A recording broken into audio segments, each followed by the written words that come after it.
Bayangin ada sesuatu di dalam tubuh kamu yang sebenarnya hidup jauh lebih lama dari kamu. Dia nggak peduli kamu bahagia, sukses, patah hati, atau lagi insecure mikirin masa depan. Dia cuma punya satu target, bertahan dan menyalin dirinya sendiri. Dan yang lebih gila, dia pakai kamu sebagai kendaraan. Kamu cuma kayak ojek, dan dia penumpang yang tujuannya cuma satu, lanjut hidup. Penumpang itu adalah Gen.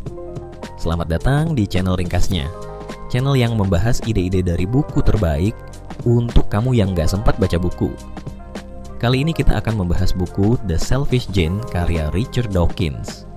Buku yang bikin cara kita melihat diri sendiri dan seluruh makhluk hidup jadi berubah total. Ringkasnya, buku ini bilang bahwa evolusi bukan soal kebaikan spesies atau harmoni alam yang damai. Evolusi adalah permainan panjang para gen yang saling bersaing untuk tetap hidup. Dawkins ngajak kita buat ngelihat dunia bukan dari sudut pandang manusia atau hewan, tapi dari sudut pandang gen, makhluk kecil yang ngumpet di tubuh kita, yang sebenarnya jadi dalang dari hampir semua perilaku biologis. Tubuh kita ini cuma kontrakan sementara, kontrakan yang bakal hancur seiring waktu. Tapi gen-gen di dalamnya sudah ada sejak zaman dinosaurus. Mereka yang hidup lebih lama dan terus diwariskan dari satu tubuh ke tubuh berikutnya. Gen bisa memengaruhi perilaku bukan karena mereka ngontrol kamu kayak remote TV, tetapi karena mereka membentuk insting dasar. Misalnya, kenapa kamu bisa tiba-tiba tertarik sama seseorang dan bilang vibes-nya cocok? Dalam bahasa gen, itu artinya peluang reproduksi terdeteksi. Kamu bungkus dengan bahasa modern, tapi mesin di dalam tubuhmu punya alasan primitif. Atau kenapa kita takut gelap? Logika modern bilang dapur lampu mati itu cuma dapur. Tapi gen membawa memori jutaan tahun lalu saat gelap berarti predator.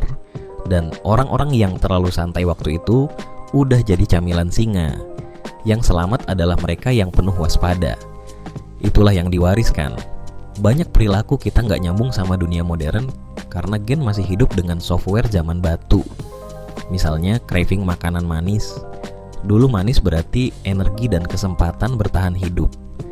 Sekarang dunia penuh gula tambahan, tapi gen nggak tahu itu.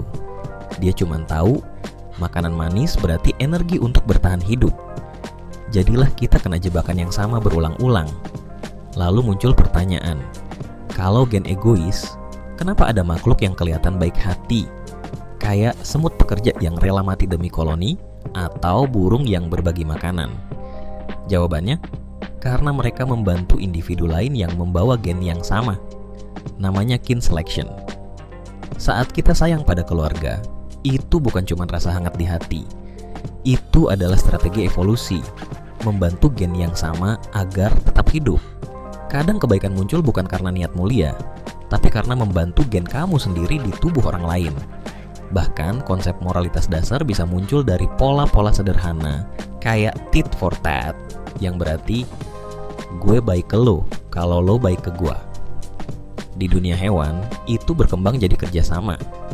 Di dunia manusia, jadi norma sosial dan perasaan bersalah kalau tidak membalas kebaikan orang.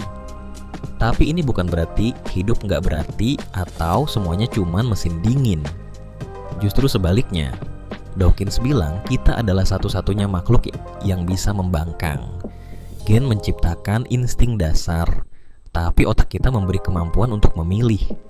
Kita bisa memutuskan untuk tidak mengikuti naluri egois. Kita bisa berbuat baik kepada orang yang nggak punya hubungan darah. Kita bisa bikin organisasi, komunitas, bahkan membela orang jauh yang tertindas. Kita adalah mesin yang akhirnya sadar bahwa kita adalah mesin. Dan karena itu kita bisa memutus programnya. Itulah bagian paling manusiawi dan paling powerful. Pada akhirnya, The Selfish Gene bukan buku tentang keegoisan, tapi tentang pemahaman, tentang melihat dunia secara jujur, lalu memutuskan mau ikut naluri atau mau naik level dan jadi sesuatu yang lebih besar daripada sekadar perpanjangan gen. Dan ketika kamu sadar itu, kamu bisa memilih. Dan pilihan itu bukan pilihan genmu yang bikin kamu benar-benar hidup. Itulah inti dari buku The Selfish Gene. cara pandang baru yang bikin kita sadar bahwa di balik setiap keputusan, insting dan drama hidup, ada permainan panjang para gen yang bekerja diam-diam menjaga kelangsungan dirinya sendiri. Kalau kamu suka penjelasan kayak gini dan pengen dapetin perspektif baru dari buku-buku yang mind-blowing lainnya, jangan lupa klik like dan subscribe biar kamu nggak ketinggalan ringkasan berikutnya. Sampai ketemu di video selanjutnya.